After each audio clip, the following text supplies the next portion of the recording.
Here's a weird financial truth. You might feel broke and still be doing better financially than most people around you.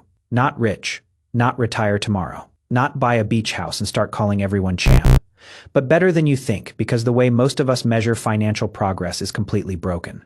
We look at the wrong things. We look at the friend who just got a new car, the coworker who went to Italy, the person on TikTok who's years old explaining how they make a month from passive income, which somehow always requires you to buy their course. And then we look at our own bank account and think, what am I doing wrong? But here's the part nobody tells you. A lot of financial success is invisible. You can't see someone's emergency fund. You can't see whether their bills are paid on time. You can't see whether their credit card balance is quietly eating them alive. You can't see whether their life is being held together by Klarna, Afterpay, and prayer. So today, I want to give you something very specific. I want to give you a financial anti-anxiety pill. Because if you're a low-income earner, an anxious millennial, or just someone who feels behind, you need to hear this. Doing well financially does not always feel good while it's happening. And listen, if money stresses you out, that does not mean you're bad with money. The first sign you're doing better financially than you think is this. You are paying attention. That sounds too simple, but it's huge. If you're watching a video like this, if you've ever searched how to save money, if you've ever opened your banking app even though you were scared, if you've ever looked at your credit card balance and said, okay, I need a plan, you are already doing something many people avoid for years. Avoidance is one of the most common money behaviors, and it makes sense. If looking at your money makes you feel shame, panic, or guilt, your brain tries to protect you by saying, let's just not look. It's the same reason people avoid stepping on the scale, opening medical bills, checking email, or reading the letter from the IRS that looks like it was designed by a villain. But money avoidance has a cost, because what we don't look at, we can't fix. So if you are paying attention, even imperfectly, that is progress. Not glamorous progress, but real progress. The second sign, you know what's coming in and what's going out. You don't need a tab spreadsheet with color-coded categories and a pie chart called cheese-related expenses. You just need a rough awareness. How much do you earn in a normal month? How much is rent? How much are bills? How much debt do you owe? How much do groceries usually cost? How much is left after the required stuff? A lot of people don't know. And again, not because they're dumb, because knowing can hurt. But the moment you know your numbers, you start taking power back. Think of money like a leaky bucket. Most people are trying to fill the bucket faster. Make more money, work more hours, get a raise, start a side hustle, and that can help. But if you don't know where the leaks are, the bucket never fills subscriptions, fees, interest, impulse spending, convenience purchases, random. I deserve this moments that feel tiny but stack up. The point is not to shame yourself. The point is to see clearly because clarity is calming. Anxiety loves vague fear, but a number, even an uncomfortable number, gives you something to work with. The third sign, you pay your bills on time or you're actively building a system to get there. This is one of the most underrated financial wins. Paying bills on time does not feel like success because nobody claps when your electric bill clears. There's no confetti. Your bank doesn't send a message saying, incredible adulting today.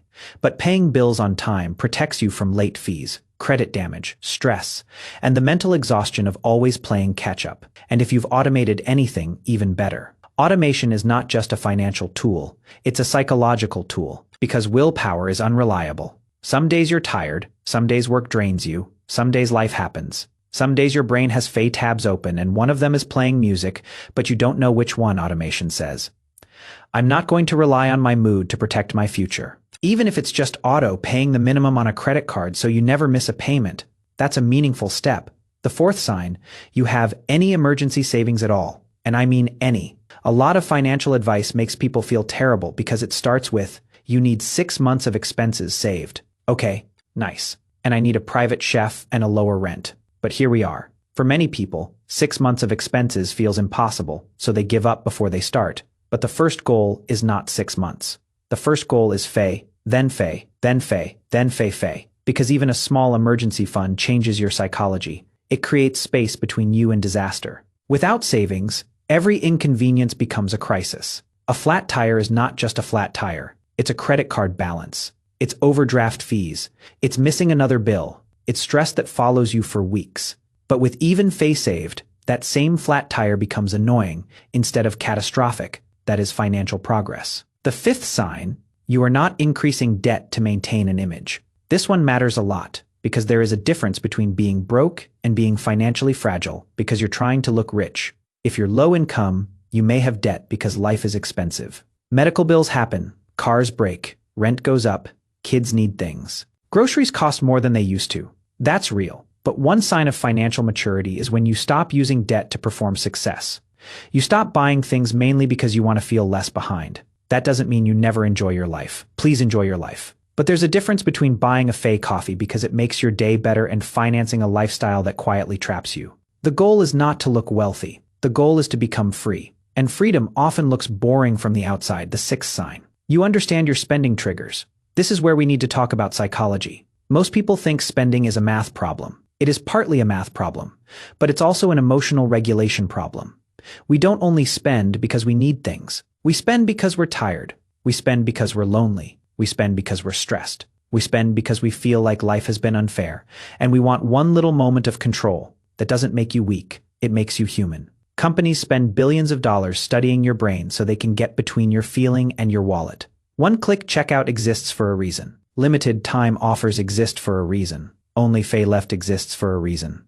The app knows when you're bored. The algorithm knows what you paused on. So if you've started noticing, I tend to spend when I'm anxious, or I order food when I'm exhausted, or I buy random stuff at night, that awareness is a financial victory. A simple tool here is the Fehor rule. If it's not essential, wait Feh hours. Not forever, just 3 days. Put it in the cart, close the tab, go live your life. If you still want it after Feh hours and it fits your budget, fine. But often, the urge disappears. Because what you wanted wasn't the item. You wanted relief. The seventh sign, your net worth is moving in the right direction. Now let's translate net worth. Net worth is just what you own minus what you owe. That's it. If you have Feh in savings and Feh in credit card debt, your net worth is Feh. If you have Feh in savings and Feh in debt, your net worth is negative Feh. This number is not your worth as a person. It is not your intelligence. It is not your moral value. It's just a financial snapshot. And what matters most is not whether it's impressive today. What matters is whether it's slowly improving. If last year you had negative Feh and this year you have negative Feh, that is progress. You might still feel behind because the number is negative, but mathematically you are moving forward. And this is where most people quit emotionally. They don't celebrate going from awful to less awful. But that stage is real. That stage matters. Before things look good, they often look less bad. The eighth sign, you are investing in yourself, not necessarily buying a Feh course from a guy standing in front of a rented Lamborghini. I mean building skills, learning how money works, improving your resume, practicing interviews, learning Excel, learning sales, learning coding, learning bookkeeping, learning design, getting a certification that actually increases your income for low-income earners. The hard truth is that budgeting matters, but income matters too. You can only cut so much. At some point, the problem is not that you bought coffee. The problem is that rent takes half your paycheck. So investing in your earning power is one of the most important financial moves you can make. And it doesn't always require money. Sometimes it's free YouTube videos, library books, free certifications, asking someone in a better job how they got there, applying to jobs even when you feel underqualified. If you are trying to become more valuable in the job market, you are doing something financially powerful. The ninth sign, you are beginning to invest, or you're learning how. Now let's talk about the thing that scares beginners. Investing, when people hear investing, they imagine rich people yelling on trading floors, or someone saying things like basis points while wearing a vest. But investing does not have to be complicated. At its simplest, investing means buying tiny pieces of assets that can grow over time. A stock is a tiny piece of a company. An ETF is a basket of investments. Think of an ETF like a grocery basket. Instead of buying one apple and hoping it's the best apple in the world, you buy a basket with apples, bananas, oranges, grapes, and berries. If one fruit goes bad, the whole basket is still okay. A dividend ETF is a basket of investments that focuses on companies that pay dividends. A dividend is just a small cash payment some companies give to shareholders. It's like the company saying, "You own a tiny piece of us, so here's a tiny piece of the profits." Now, dividend ETFs are not magic. They will not make you rich overnight. And dividends are not free money. The investment can still go up or down. But for anxious beginners, dividend ETFs can be psychologically helpful because they make investing feel more tangible. You can see little payments come in. even if it's Fey Sense at first. And I know Fey Sense sounds ridiculous, but the point is not the Fey Sense. The point is identity. You start seeing yourself as someone who owns assets, not just someone who works, gets paid, spends, and starts over. That shift is huge. Now let's get to the real math, because this is where the anxiety starts turning into hope. Let's say you save and invest Fey a week. That's about Fey a day. For some people, that's doable right now. For others, it's not. If it's not, don't shut down. You can use Fey a week. You can use Fey. The habit matters first, but for the math, let's use Fey a week. That's Fey a year. If you put it into a broad, diversified investment and earned an average annual return of Fey over the long term. Here's what happens. After Fey years, you'd have around Fey. After Fey years, around Fey after Fey years, around Fey after Fey years. Around Fey. Now listen carefully. You only contributed Fey over those Fey years. But the account could grow to around Fey because your money starts making money. And then that money starts making money. That is compound growth. Compound growth is when your progress starts stacking on itself. It's like a snowball rolling downhill. At first, it looks almost embarrassing. Tiny, slow, not worth talking about. But given enough time, the snowball becomes massive. And here's the part most people miss. The early years feel the least rewarding, but they are the most important. In year one, you might invest Fey and earn a few $100s. That doesn't feel life-changing.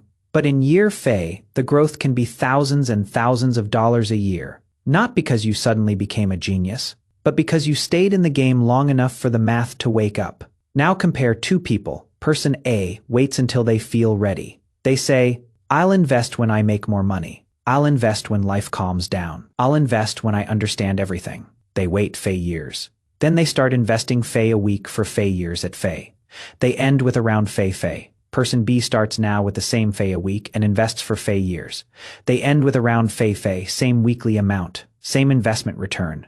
The difference is time. Waiting Fey years costs them roughly Fey in potential future money. That is why the wealthy are obsessed with starting early. Not because they're morally superior, because time is the most powerful ingredient. But now I can hear the objections. What if the market crashes? Fair, it will. Not maybe, it will. Markets crash. They dropped hard in Fey during the financial crisis. They dropped fast in Fey during the pandemic. They've dropped many times before, and they will drop again. But historically, broad markets have recovered over time. Not every individual company. That's why diversification matters. But broad ownership of many companies has historically rewarded patient investors. A crash feels like danger because the number turns red. But if you're investing consistently and you don't need the money tomorrow, a crash can also mean you're buying at lower prices. Think of it like this.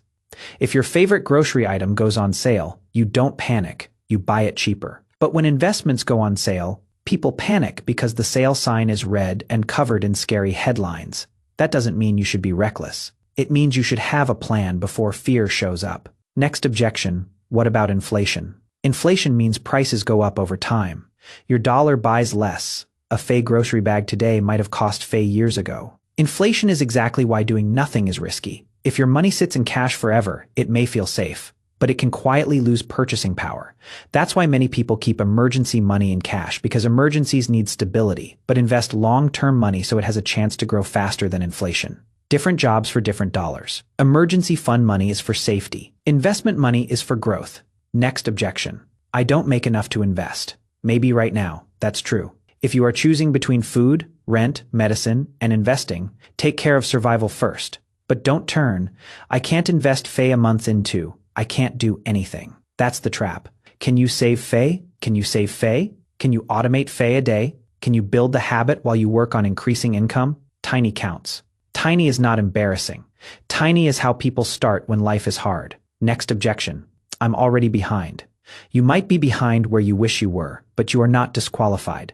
There is no magical age where the money gods close the door. Starting at Fey is better than starting at Fey. Starting at Fey is better than starting at Fey. Starting today is better than waiting for the perfect version of your life. So what do you actually do tonight? Here's the simple blueprint. Step 1. Create a one-page money snapshot. Open your Notes app, write 4 numbers, monthly income, monthly required bills, total debt, current savings. That's it. No shame, no judgment, just numbers. Step 2. Build a tiny automatic safety gap. If you have no emergency fund, set up an automatic transfer to savings.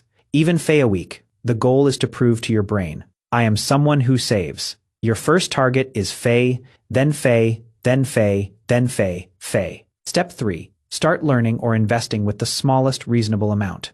If you have high-interest credit card debt, focusing on that may be your best investment, because paying off a FAE interest credit card is like stopping a financial fire. If you have an emergency fund and no toxic debt, then learn about low-cost diversified ETFs, retirement accounts, or dividend ETFs.